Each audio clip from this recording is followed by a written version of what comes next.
All right, this is the fourth lab of this course. We're gonna be working with a Rosemount 1056 pH analyzer.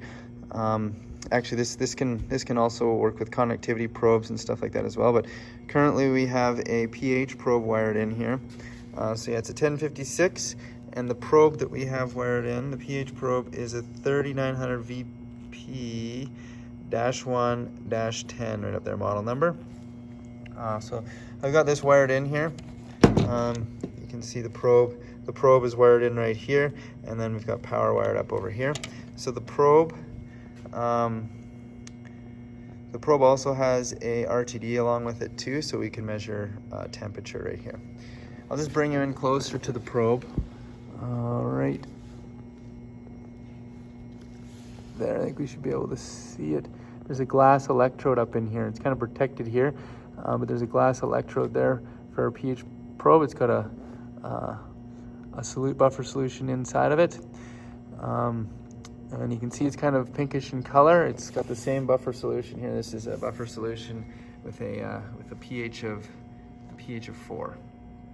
So what we're gonna do first here is we're actually gonna just verify the calibration. This unit has been calibrated for probably, I'm gonna estimate, over a year or close to a year. So we're gonna dip this probe into a pH solution of 4 and 10 and just see what our readout displays over here. All right, so I've submerged this into a pH solution of 4, and I'm just agitating it here, and it looks like it's holding pretty steady at 4.53. So I'm gonna go ahead, I'm gonna rinse this off with deionized water, the probe, and then we're gonna expose it to a pH solution of 10. And to there, I'm just rinsing it with deionized water just to get it ready for the buffer solution of 10. All right, so I've exposed it to a buffer solution of 10. You can see our buffer solution of 10 is blue, and there, it's climbing up. So it's not doing too bad here. This probe sat for over a year, and it looks like it's holding pretty steady. We're a little bit off, I guess. Drifted a little bit. It was high on both readings. So we'll just agitate this a little bit and see what our as found value. It's about, 10.69 for a pH with a buffer solution. All right, so we're about to do a calibration here. You can see we've got our buffer solution of 10 left on. So I'll press menu, the menu button, enter to calibrate, enter to sensor 1, enter to pH, and we're using buffer solutions, so buffer cal, enter, and we'll do auto. What auto will do is it'll auto detect what the buffer solution is, and we'll start auto cal, place sensor 1 and buffer 1. I'm just going to agitate this a little bit. Agitate this and press enter. And now we just got to wait. It's going to make sure that this stays stable and perform the calibration. There, so it's asking what buffer solution we used, and we used a buffer solution of 10. So we'll press enter. Now we need to place it in buffer solution 2, so we'll go ahead and switch that and press enter. All right, so I've put our buffer solution here 4 in. I'm just agitating it. Looks like it's fairly stable.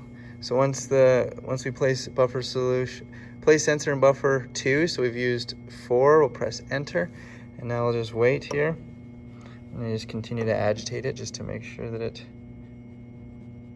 isn't changing much. There, and it found it already okay. So it figures it's a buffer solution of 4, but it's actually be that 4.01, so I just need to select that. Press enter, and then it's calibrating. So there, it calculated a slope and offset for us there, 57.8, and it's gone already. So we're done, and that new slope and offset should be saved in the 1056 analyzer. And there, now you can see I'm just agitating in the solution of 4. It's reading pretty good, 3.97, so it's pretty close. It's brought it down to a lot closer to 4. And there, I've just dipped it back into a buffer solution of 10, and once again, it's really close to a pH of 10 it's reading right now. All right, so we have an unknown buffer here that we're gonna dip in and just see what the pH analyzer reads. All right, so I'm agitating this, and there, it looks like it's a pH of 7, so it's neutral. pretty well exactly 7 there. It should be a pH buffer solution of 7. Still just kind of agitating it here to, yeah. All right, so now what we're gonna do is we're gonna figure out the slope by measuring the voltage produced and the temperature. We're gonna take our temperature measurement from right here. The temperature of our solution and the voltage produced across our probe when we expose it to 2 solutions here. So we can basically produce a linear graph here and figure out what the slope is and confirm that it's close to the one that was saved when we did the auto calibration. So to do that, we need to measure the voltage across 2 wires in here, and the 2 wires being the orange and the solid gray wire. So I'm going to place my meter across that. If you look over there on my Fluke 177 there, I'm getting a voltage of 0.127 volts, or 127 or 126, we'll go with 126 millivolts is what we're getting for a reading right now. So once again, that was 126 millivolts at a temperature of 20.3 degrees C. So we need those 2 values recorded for this next part of the lab here that we're working on. What I'm going to do now is I'm going to change out our buffer solution here, and we're going to take another voltage measurement. All right, so we've got our buffer solution of 10 now on the probe over there, and I've agitated it and it's pretty stable now. I'm just going to open this up. We're going to take that same voltage measurement across the orange and gray wires here of our probe. So there, now we're reading a voltage value of negative 214 millivolts. There, negative 214 millivolts. And our temperature here is 20 degrees C even. All right, so just to show you the 2 points here that we measured here, you can see the millivolt values and the degree C value there. They would be entered here, and in the in-person lab, we would then complete this graph here, and it's got instructions, what ranges to use for the X and Y axis, right? And you'd plot those 2 points, and then we would calculate the slope of that line and compare it to our calculation here that we have, our theoretical calculation. All right, so the next step here is we're going to verify the offset. In step 3 we were working with the slope, figuring out that slope of our pH probe, and now we're going to figure out the offset.